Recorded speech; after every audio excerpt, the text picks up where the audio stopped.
Welcome back. ఇవాళ మన subject చరిత్ర, అందులో మధ్యయుగ భారతదేశ చరిత్ర గురించి మాట్లాడుతున్నాం. డాక్టర్ పివి లక్ష్మయ్య గారు మనతో పాటు ఉన్నారు. రైట్, ఇప్పుడు బుద్ధుడికి సంబంధించి మహాయానులు అన్నారు, హీనులు అన్నారు. ఇప్పుడు ఈ రెండు వర్గాలు ఉన్నాయా?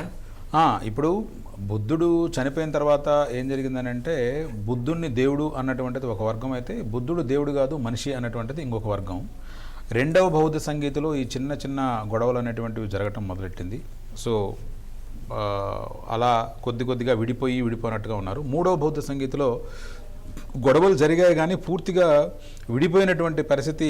అశోకుడు అక్కడ ఆ కాలంలో ఉన్నాడు కాబట్టి అశోకుడు ఇచ్చినటువంటి వార్నింగ్ ప్రకారంగా కొంతవరకు హోల్డ్ అయింది. ఆ తర్వాత నాలుగవ బౌద్ధ సంగీత కాలంలో ఎవరైతే రూల్ చేస్తున్నటువంటి కనిష్కుడు ఒక వర్గాన్ని పూర్తిగా వెనకేసుకొని మహాయాన బౌద్ధుడు అనేటువంటి వాడు, సిద్ధార్థుడు అనేటువంటి వాడు దేవుడు అని చెప్పారో, అప్పుడు కనిష్కుని యొక్క ప్రోత్సాహం మేరకు ఇక్కడ ఈ రెండు బిట్లు కూడా చాలాసార్లు అడగడం జరిగింది.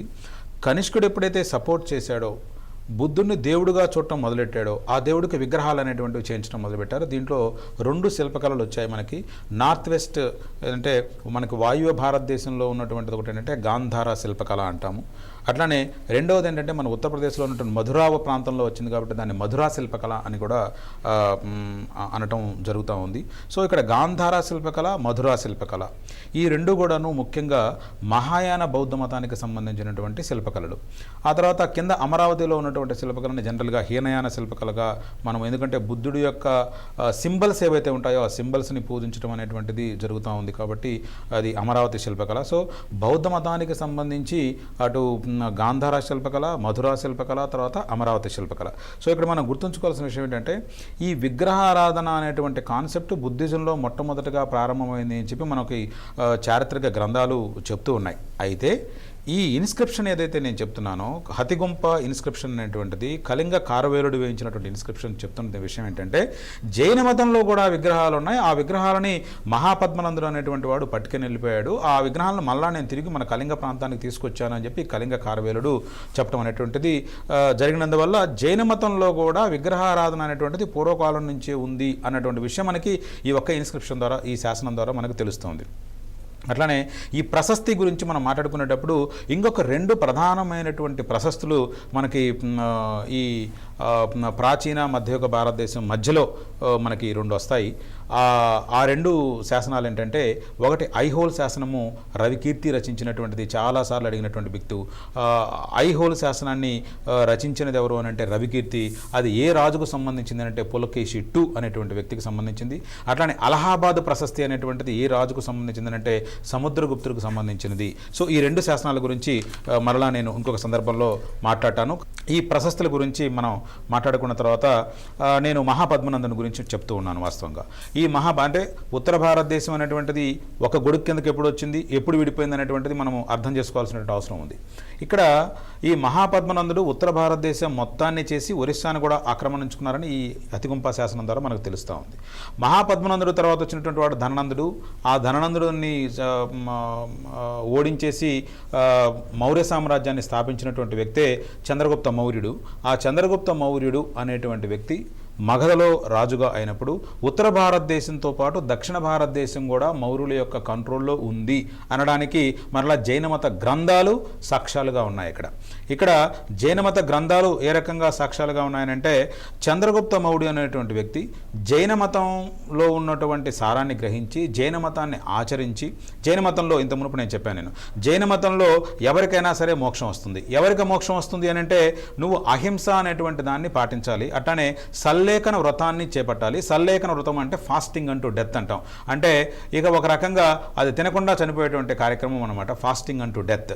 ఆ సల్లేఖన వ్రతాన్ని చేపట్టినటువంటి చంద్రగుప్త మౌర్యరాజు ఎవరు అనేది ప్రశ్న, అడిగినటువంటి ప్రశ్న.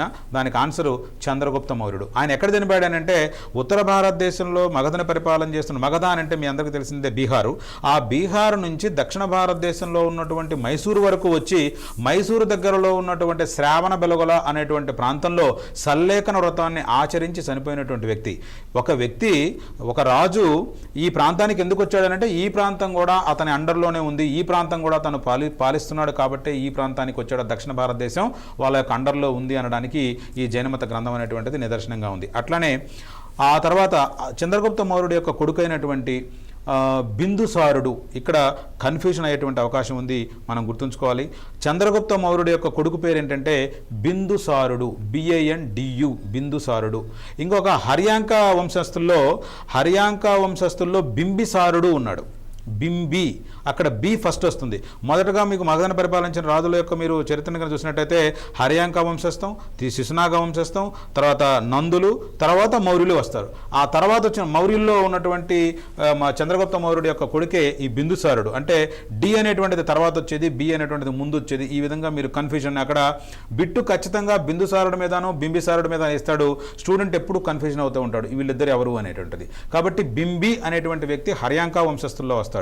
బిందు అనేటువంటి వ్యక్తి అశోకుడు యొక్క తండ్రి పేరే బిందుసారుడు. అతనికి ముఖమంతా కూడాను బిందువులు స్పాట్స్ ఉంటాయి కాబట్టి అతని బిందుసారుడు అన్నాడు. చంద్రగుప్త మౌర్యుడు యొక్క కొడుకు, అశోకుడు యొక్క తండ్రి ఈ బిందుసారుడు. కాబట్టి ఖచ్చితంగా మీరు ఈ బిందువుని గుర్తుపెట్టుకోండి.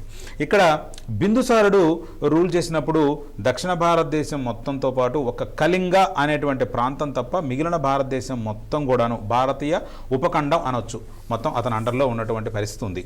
అట్లానే ఇక్కడ కళింగ ప్రాంతాన్ని కూడా తన రాజ్యంలో చేర్చుకున్నటువంటి వ్యక్తే అశోకుడు. మనకు అందరికీ తెలిసినటువంటి విషయం, కలియుగ యుద్ధం ఒక్కటి మాత్రమే చేస్తాడు. కళింగ యుద్ధం తర్వాత అతను ఆక్రమించడానికి ప్రాంతాలు దక్షిణ భారతదేశంలో లాస్ట్ టిప్పులో 3 ప్రాంతాలు ఉంటాయి. చేర ప్రాంతం, చోళ ప్రాంతం, పాండ్య ప్రాంతం అని. ఆ చేర ప్రాంతం అంటే కేరళ మలబార్ కోస్టు, ఆ పాండ్య ప్రాంతము, తర్వాత ఈ చోళ ప్రాంతం, ఈ రెండు కూడాను ఈస్టర్న్ కోస్ట్లో ఉన్నటువంటి తమిళనాడు ప్రాంతం అనమాట. ఈ 3 ప్రాంతాలు తప్ప మిగిలిన భారతదేశం మొత్తం కూడాను భారతీయ ఉపఖండం అంతా అశోకుడు ఆక్రమణలోకి వచ్చేస్తుంది. అంటే భారతదేశం మొత్తాన్ని రూల్ చేసినటువంటి ఏకైక చక్రవర్తి ఎవరు అంటే అశోక చక్రవర్తి. అశోకుడు తర్వాత అక్బర్ కూడా ఇంత రాజ్యాన్ని ఏర్పాటు చేయలేదు. అశోకుడు తర్వాత ఇంత పరిమాణంలో, ఇంత సైజులో ఉన్నటువంటి భారతీయ ఉపఖండాన్ని రూల్ చేసినటువంటి ఒక్క చక్రవర్తి కూడా లేరు, బ్రిటిష్ వారితో సహా. కాబట్టి అశోకుడే, అంటే ప్రాచీన భారతదేశంలోనే భారతీయ ఉపఖండం అంతా ఒక గొడుగు కింద ఉంది, కానీ ఇంకెక్కడా కూడా మధ్యయుగ భారతదేశంలో కానీ ఆ తర్వాత ఆధునిక భారతదేశంలో కానీ అలాంటి దాఖలాలు లేవు. అయితే ఒక బ్రేక్ తీసుకుందాం, చూస్తూనే ఉండండి జై తెలంగాణ టీవీ.